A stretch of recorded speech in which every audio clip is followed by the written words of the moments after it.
একজন এমপি বক্তব্য দিয়েছেন যে যারা জামাত ইসলাম করে সেই সমস্ত ইমামদের পিছনে নামাজ পড়া জায়েজ নাই। আমি বুঝলাম না হুজুর এই ফতোয়া পাইলো কি করি? উনি তো একজন নেতা মানুষ, উনি একজন সাধারণ জেনারেল শিক্ষিত মানুষ। অমুক ইমামের পিছনে নামাজ হবে না, নিশ্চয় আমাদের কোন কওমি আলেম বলে শিখাই দিয়েছে যে যারা জামাত করে মওদুদি মতবাদে বিশ্বাসী তাদের পিছনে নামাজ হবে না। না হলে এই ফতোয়া কোথায় পেলো? আর ওই নেতা যদি ফতোয়া দেয় তাহলে তো মারাত্মক সমস্যা। রাসূলুল্লাহ ভবিষ্যৎবাণী করেছে অচিরেই এলেম উঠে যাবে, মদিনা চলে যাবে, মানুষ এলেম শূন্য হবে। এই সমস্ত মূর্খ মানুষদেরকে তখন তারা ফতোয়া জিজ্ঞাসা করবে, তারা তখন না জেনেই ফতোয়া মারবে, নিজেরাও গোমরা হবে, অপরকেও গোমরা করবে। আজকে বিএনপির নেতা সেটাই তো করলো ভাই। আমি আপনাদেরকে দলিল দিচ্ছি, দেখেন আপনারা বিএনপি নেতার কি বক্তব্য ভাই। দেখেন ওই বাবা তাদের পিছনে নামাজ হয় না, তাদের পিছনে দিয়ে না। আমি জীবিত বলছি কথাটা কোথায় বলেছি আমার এটা কথা কেমন হবে যে সমস্ত ইমামরা করেন তাদের পিছনে নামাজ পড়লে নামাজ হবে না। শুনতে পেলেন তো? ইনি এই কথাই বললেন যে যারা জামাত করেন এদের পিছনে নামাজ হবে না।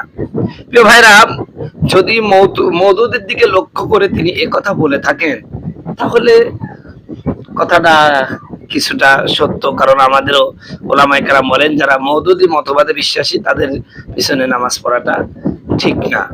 কারণ আহলে সুন্নাত ওয়াল জামাতের আকীদা অনুযায়ী মওদুদি মতবাদ একটি ভ্রান্ত মতবাদ, একটি বাতিল মতবাদ। এজন্যই নামাজটা না পড়ার কথা বলা হয়েছে। কিন্তু আমার প্রশ্ন হলো, এই ফতোয়া দিবেন একজন আলেম, কিন্তু একজন রাজনীতি নেতা যিনি ইসলাম সম্পর্কে কেমন কিছু জানে না, একজন জাহেল মানুষ কেন এই ফতোয়াটা দেবে?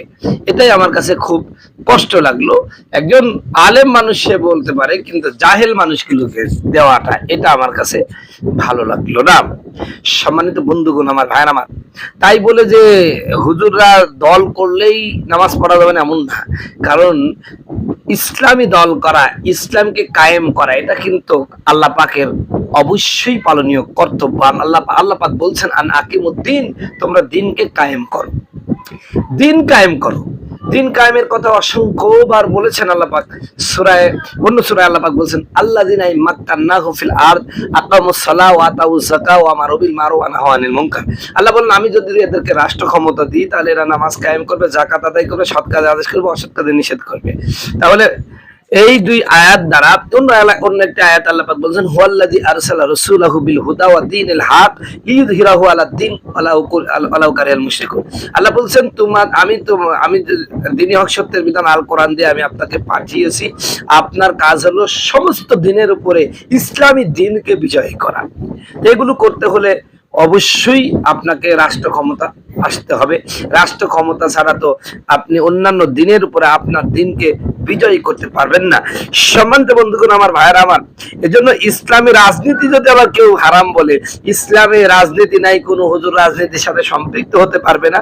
ওই শালার নেতাকে বাড়ি সোজা করে ফেলতে হবে। ও হচ্ছে মতলববাজ, ও হচ্ছে স্বার্থবাজ। এই লোক নিজে রাজনীতি করে সব বড় বড় জায়গায় দাখিল হতে চায়, আলেমদেরকে মসজিদের মেম্বারে বসিয়ে রাখতে চায়। এটা করতে দেওয়া যাবে না ভাই, এটা করতে দেওয়া যাবে না। এটা আপনাকে মনে রাখতে হবে। আলেমদেরকে দমিয়ে রাখবা, এটা হতে পারে না।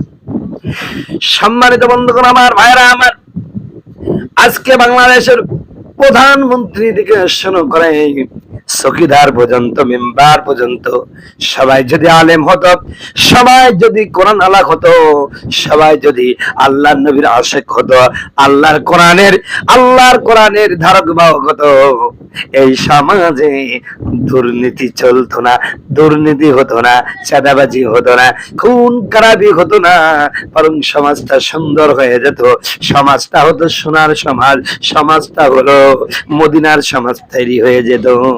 মদিনা মানে বর্তমান মদিনা না, আমার নবীর যেই মদিনা তিনি কায়েম করেছিলেন যেই মদিনা কায়েম করেছিলেন, যেই মদিনা কায়েম করেছিলেন আমার নবী, যেই মদিনা কায়েম করেছিলেন হযরত আবু বকর, যেই মদিনা কায়েম করেছিলেন হযরত ওমর, যেই মদিনা কায়েম করেছেন হযরত আলী, হযরত ওসমান।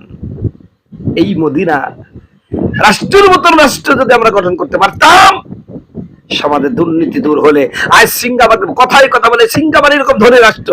আরে আমার দেশে আল্লাহ পাক যত নিয়ামত দিয়েছে, চোর বাটপার গুলো যদি না খেয়ে ফেলতো, আমার দেশ 10 বছরের মধ্যে সিঙ্গাপুরকে পেরিয়ে যাবে। এদেশে কি নেই? সব এই দেশের ছাদের উপর টিনের গুলো যদি আপনি একটু মাটি দিয়ে ওখানেও কিছু লাগাই দেন, সেখানেও গাছ তৈরি হয়েছে। সুবহানাল্লাহ।